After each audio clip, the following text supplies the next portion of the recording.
In our previous video, we dealt with how latent image was converted to visible image by film processing. The use of two chemical solutions called the developer and the fixer, placed in a dark room, enabled the visibility of the radiolucent and radio-opaque structures on the film. In this video, I'm going to discuss in depth the solutions and steps involved in film processing. This radiograph has a latent image that needs to be converted into a visible image.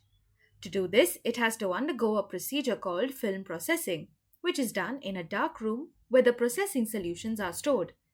Before I begin, I ensure that the doors are shut to prevent any light from entering. This is done because X-ray films are sensitive to light, and if exposed, they become black with no visible image. I remove the film from the film packet and clip it onto a film holder, which helps me dip the film into the solutions easily. So which solution do I insert the film into first? A chemical solution called the developer. Pop quiz.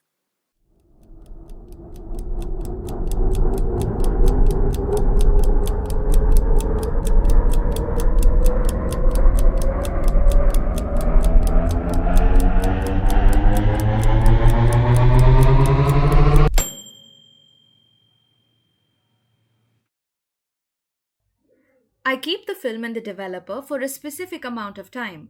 This is important because excessive time in the developer will reduce the unexposed silver halide crystals, thereby overdeveloping the film and creating a chemical fog.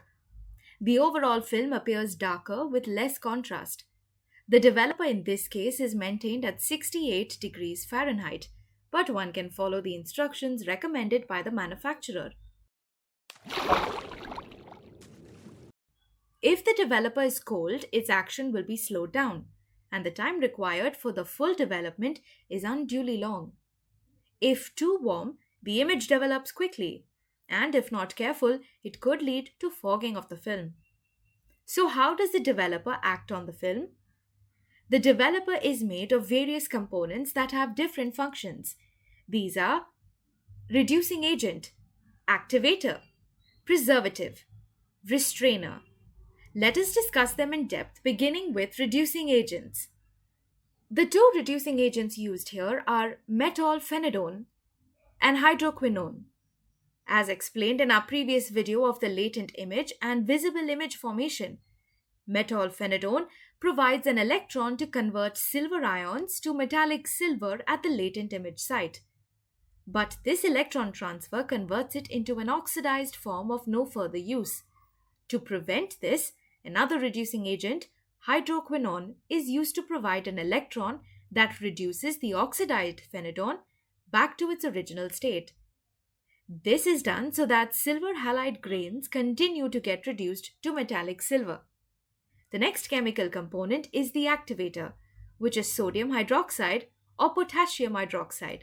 It swells up the gelatin in the film, helping the reducing agents to diffuse faster into the emulsion to reach the silver bromide crystals of the latent sites. The activator also ensures the developer is alkaline by maintaining a pH of 10.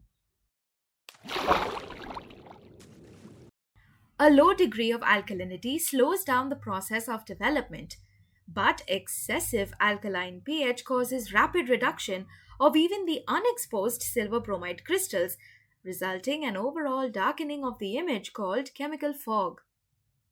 Moving on, the next component is the preservative, which is sodium sulfite. The preservative acts as an antioxidant, preventing the process of oxidation when the developer comes in contact with air. This makes the developer solution usable for a longer period. Let us discuss the next component, the restrainer.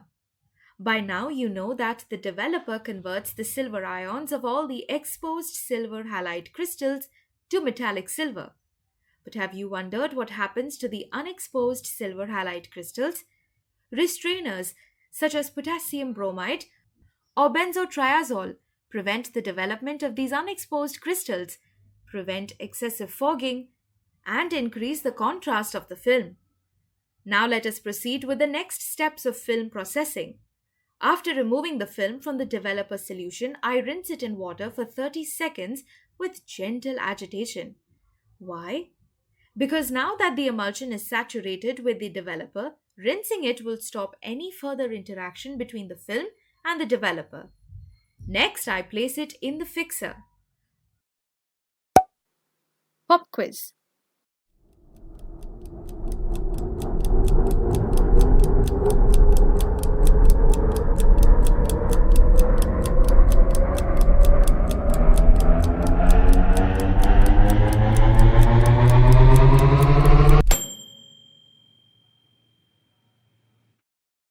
Like the developer, the fixer also contains various components such as clearing agent, acidifier, preservative, and hardener. The clearing agent, ammonium thiosulfate, dissolves the unexposed silver halide crystals. The next component is the acidifier.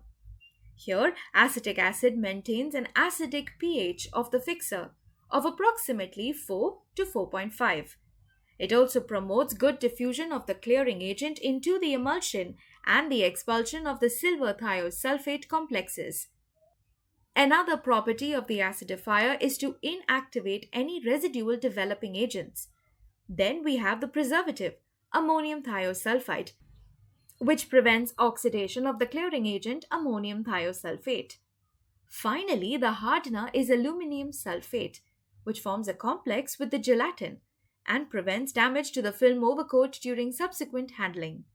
The film is placed in the fixer for twice the amount of time as that in the developer. Let us proceed with the process. I wash the process film under running water for at least 10 minutes to remove all the thiosulfate ions and complexes.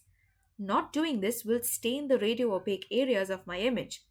These stains are remnants of any silver compound or thiosulfate complexes. Pop quiz.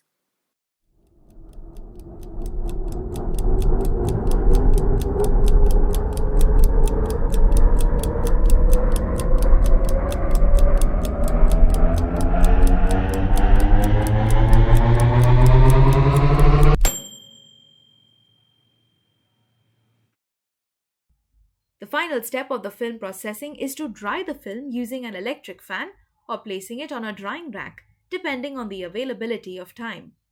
This brings us to the end of the procedure. Let us summarize with this flowchart. Feel free to take a screenshot.